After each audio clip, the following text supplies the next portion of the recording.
All right, so the next section is actually relating what we just talked about, which is impulse, and how that relates to what really part of the key of this unit is momentum. And so 9.2, this next section is momentum and the impulse momentum theorem, of course, meaning that this is a proven thing.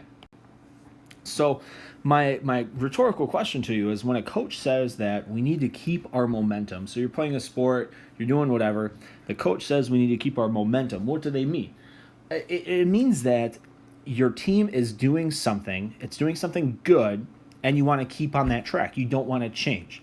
And that's actually a really good parallel to the physics thing. And because if you think about it, if you're not doing what you're supposed to do, then you need to change your momentum. And a coach might say we need to get the momentum on our side, and that's actually like I said, it's a very good concept, and we'll understand why when we talk about what momentum actually is. So intuitively, we know that giving a kick to an object will change its velocity. We know that it'll change its velocity. But if we give a kick to a heavy object versus a light object, they're going to have different velocities. But we can actually calculate how the final velocity is related to the initial velocity if we know information about the force exerted. And that's where momentum is going to help us out. So in this example here, there's a puck moving to the right, there's a hockey stick, it hits the puck, and then it's got a bigger final velocity. And like I said in the last section, any time that we have a force exerted on an object that's like a collision, and momentum is the best way to examine that. So Newton's second law says that the average acceleration is equal to the force exerted divided by its mass. Well, acceleration is also change in velocity over time, or Vf minus Vi over delta t. So I know that force equals mass times acceleration, which means that force equals mass times delta V over delta t, and that means that I get F delta t equals m delta v. And if we recall this F delta t nonsense, that's impulse that we talked about in the last unit. So this impulse is equal to the force exerted over a time, which equals a mass times a change in velocity. And that is the impulse momentum theorem that we're talking about in this unit. So we get the average force exerted over time equals m delta v. This is m delta v, but of course delta v would be Vf minus Vi. And we use this concept to finally define what we started this section on in talking about momentum. Momentum is the product of an object's mass and velocity. It's a very simple concept. How much mass does the object have? How much velocity does it have? And mass is measured in kilograms, velocity in meters per second. So we just say it is a kilogram meter per second. Very, very simple. But we can use this with what we talked about previously to talk about how impulse and momentum are related. So when a coach says we got to keep our momentum, your team has mass, it's moving in a certain direction with a certain speed, and we want to keep it going. And that is momentum. And we use the letter P for momentum. I believe that has to do with its original term in Latin or something. But P is momentum. And it is, as you see from the arrow, or the arrows, it is a vector quantity, which means that it has direction. Okay, so momentum is a vector quantity that points in the direction of motion. It can have an x and a y component, just like projectiles have an x and a y component, but it's a vector that points in the same direction as the object's velocity. And the magnitude is just mass times velocity. Very, very, very simple concept. But it is a physical quantity that helps describe an object. It's just like energy, just like kinetic energy. Kinetic energy says, well, how fast are you going? How much energy do you have based on how fast you're going and how much mass do you have? So is momentum, except it is a vector quantity and it shows direction. So impulse and momentum then are related. The impulse is the change in momentum. So when I have a force exerted over time, there is a change in momentum. So J is impulse, that's a change in momentum, and that would be its mass times its change in velocity. So anytime I exert a force on an object, I'm changing its velocity. So this is the impulse momentum theorem, and it states that the impulse delivered to an object causes the object's momentum to change. We can also, and we'll do it a very, very little bit, momentum is conserved in each dimension, in the x dimension and the y dimension, and we'll take a little look at that later on in this unit, but it is, since it is a vector quantity, we have to think about x component and y component. So here's a quick little example, right? There's this golf ball, it's at rest. The golf club exerts a force on the golf ball, which gives it some momentum. Pretty simple concept.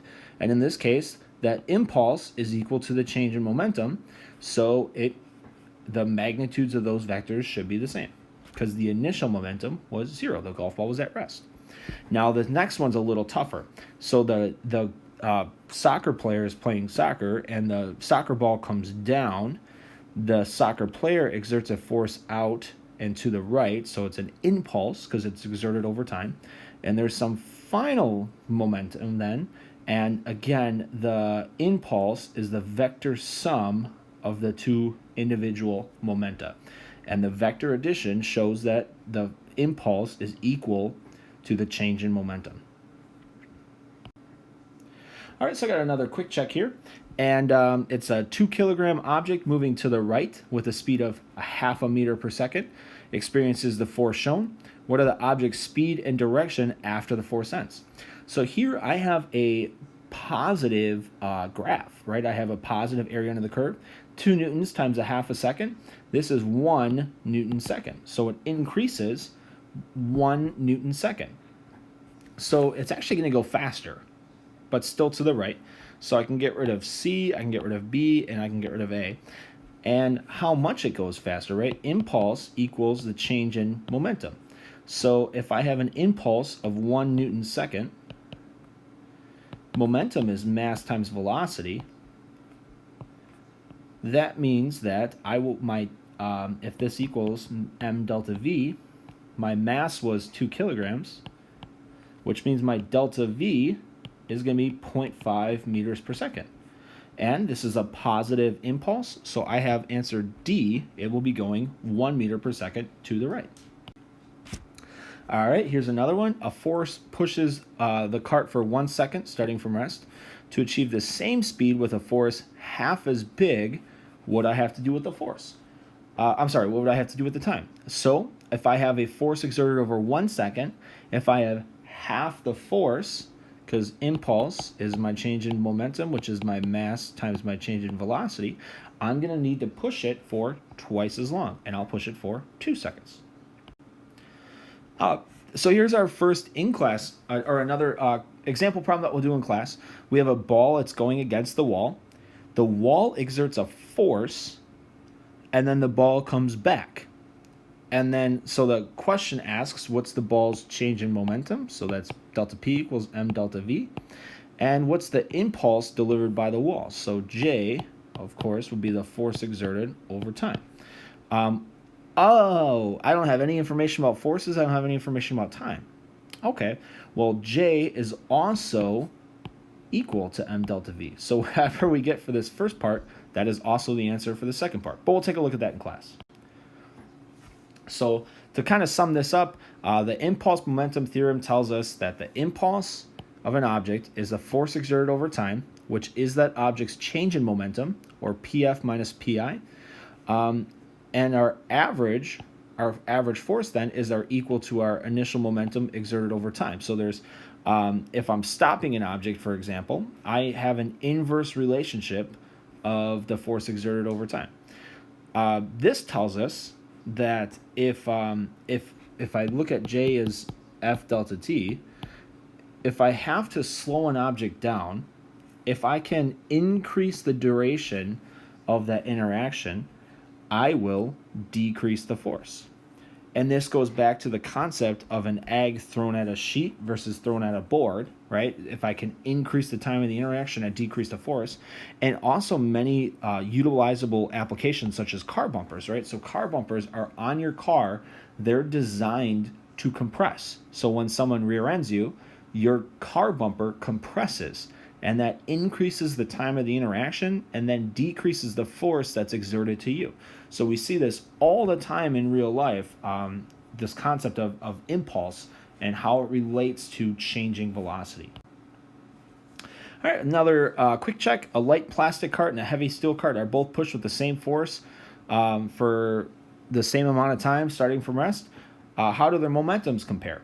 And we like to jump to saying that, oh, this bigger one, that's P equals mv, right? So bigger mass, bigger momentum. But that's actually not right. These two are equal because they're pushed for the same force for the same amount of time. So their impulse is the same. So their momentum is the same. Now, higher mass for the bottom one, higher mass, lower velocity. The second one, lower mass, higher velocity, but their momentums are the same.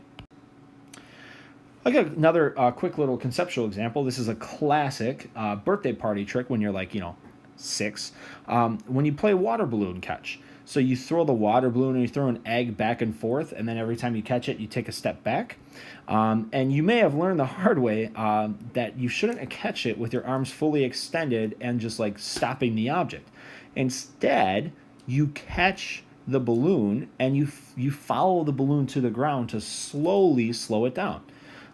So you pull the arms towards your body and you accept the catch, or you accept the balloon. And that is the exact same thing. You increase the collision time and you decrease the force, and then the balloon doesn't break. We'll not really worry about this. We'll take a quick look.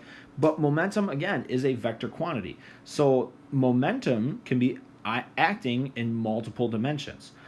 So the total momentum of a system is going to be the sum of all the individual momentums, which might have x and y components. This gets into a huge concept with like pool, and pool is very much so a physics game. You have to understand collisions, and you have to understand how when you hit something at an angle, how that momentum in that dimension is conserved as it transfers momentum to another object that you're trying to hit into the pocket. It's an extremely intense game, and it's one of those things that the people that understand how to play it are really good at it. And some people are just good at it anyway because they just have like an internal trig function in their head. Myself, I'm not too good at it. I try, but I'm really not that great. I'm more of a darts player. But it is a great example. Playing pool is the greatest example of momentum and conservation of momentum. But that's actually just the only introduction we'll get for now. The next section, we'll actually get into starting to solve problems with momentum, and we'll do that in the next section.